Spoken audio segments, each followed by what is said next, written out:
This video was made possible by the EA Creator Network.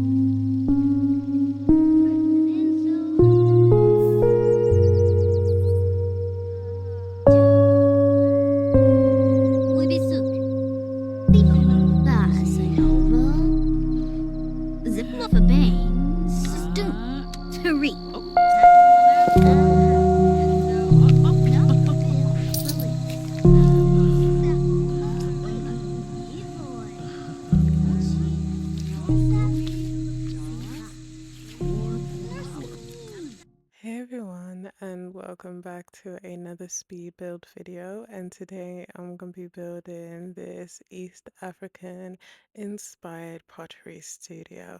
Now, why am I building another pottery studio, you might ask, especially back to back, because the other one was only, what, less than a month ago? It's because my video regarding my pottery studio that I made in Nordhaven, for whatever reason, will not upload. I have not been ignoring your comments. I do see your comment saying that there's no tray files, this isn't on the gallery and everything like that. And I try to give it a month to try and see if the game will fix itself, and for whatever reason it just does not work, and I'm not able to put out the pottery studio and the tattoo studio, which is really disappointing because those were two of my first builds with this game, and it was they were like it was like me seeing how I go along with the stuff in the game and stuff. And hopefully one day, if we get like an update from The Sims, that will allow me to get a updates on my game so that I can actually upload those videos, hopefully, fingers crossed. But for now, I hope that this pottery studio is able to be uploaded into the gallery and tray file, so you guys can have at least pottery studio from me, for those who are dedicated and love my builds for whatever reason. So that's why I decided to create this. That, and initially when I did find out that we were going to be getting these hobbies and we're going to be getting a pottery studio, the first thing I thought of was East Africa, Middle Africa, West Africa. Like, they are so well known for the pottery, and I was like, okay, so what can I do in order to do this? And I've done quite a lot of Southern African builds, specifically Zimbabwean builds, because I am Zimbabwean. But I was like, okay, let me do something that and I've done like two North African builds. So I've done the North African inspired hotel for Oasis Springs, which was like 2 videos ago. But also the desert village was a mix. It was mainly North Africa. I'm not gonna lie to you, it was mainly North Africa inspired with hints of Middle East, in order to create that desert village. But it was mainly like Morocco, Algeria, that kind of, it was mainly North Africa inspired for those villages. So then this is the first ever time I've created something for East Africa. So that's Kenya, Ethiopia, and all of that. Because I've never actually been to West Africa, but I've been to East Africa. Very, I say that I've been to the airports in East Africa. So I have been to way back to the Rwandan airport, and then most recently, I'm always using Ethiopian Airlines when I'm going to Zimbabwe. So I've always been to Addis Ababa all the time. So so I was like, okay, let me do something East African inspired, because I have a build for West Africa. And I know I'm not doing specific countries, but let me explain that really quick, because I got a comment about that before when I did an Eastern European brutalist block, and I got questions saying not all of Eastern European. No, I wasn't even Eastern European. It was like European, and there were like a lot of these areas signified. So let me explain why I do districts and chunks of areas sometimes, and then other times I do specific areas. The reason why that I sometimes choose to do very generic areas, I'm going to say specifically for Africa at the moment, since I am British African. The reason why I do specific regions rather than just do a specific country, unless it is Zimbabwe, is that one, I haven't been to that country, so I don't have a good frame of reference. So the things that I'll be potentially creating could be something that can like be used and classified across like different regions within the country. So I try, and if I've not been to a specific place, I try to just do the general region. And when I'm talking about Africa specifically, hopefully a lot of you have gone through history and know about the colonization of Africa and everything like that. There is a lot of tribes and groups of people and cultures that were pushed together into certain countries. Sorry, I just popped the mic. I'm so sorry. There's a lot of cultures and tribes that were pushed together into one specific country that I know. I can speak for Zimbabwe, particularly. We've got Ndebele and we've got Shona, but we've also got a lot of other different types of tribes and people. And there's a lot of Shona people within Mozambique. There's a lot of Shona people within Zambia. There's a lot of Shona people within South Africa because the tribes spanned more than the regions that we were forced into.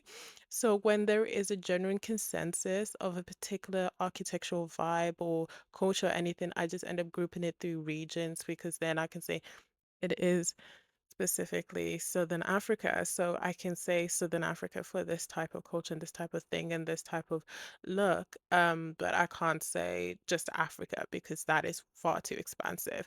And when it came to my European brutalist block building, I've grown up in England all my life, except for when I was like the first 3 years of my life, but I've grown up in England all my life. So I know what brutalist blocks look like in England. And then when I looked at Romanian, I looked at Bulgarian, I looked at other regions and Polish, I looked at all these other types of regions of European blocks. And then I even saw in Italy there was these brutalist blocks. I was like, I can't even just call it Eastern European anymore because it's not just Eastern European.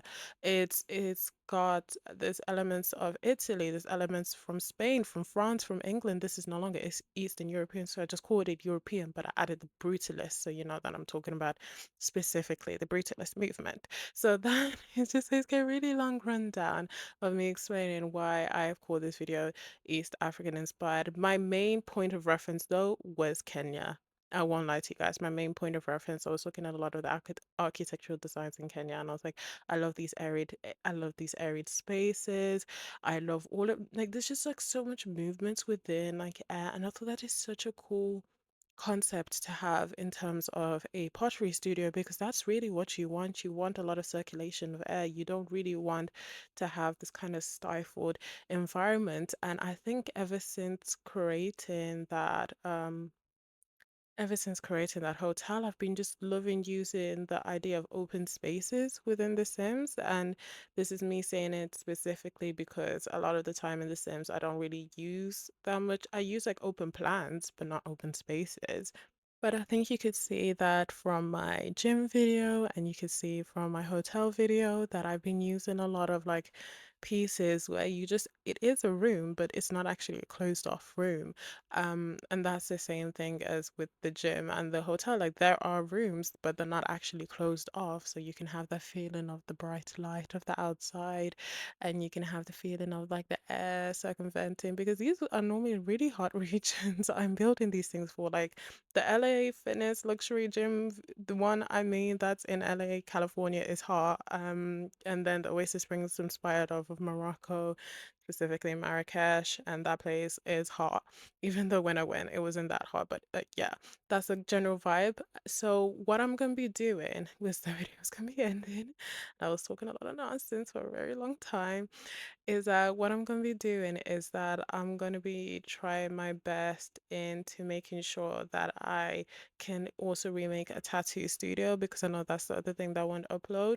I also want to remake that. So I'm kind of just doing maintenance at the moment, just updating builds and making sure you guys have stuff. But yeah, I really hope you like this build. This is originally my idea when I first saw the new pack, but obviously I was trying to make sure that everything was built in Nordhaven, but now I don't need to.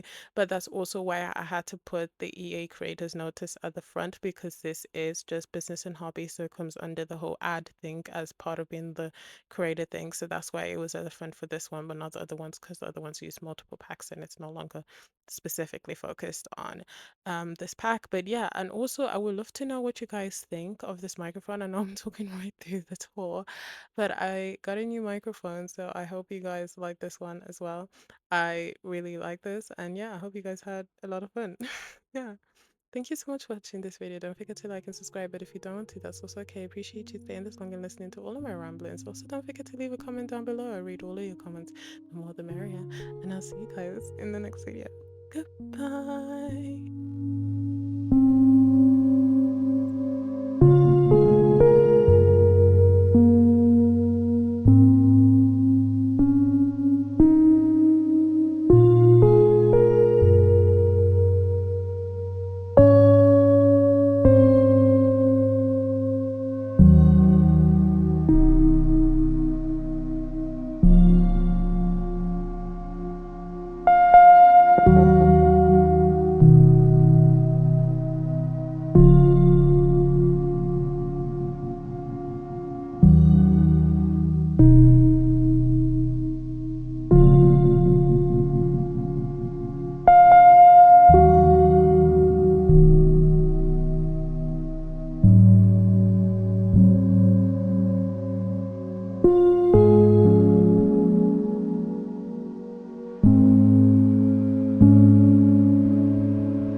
Oh, so why?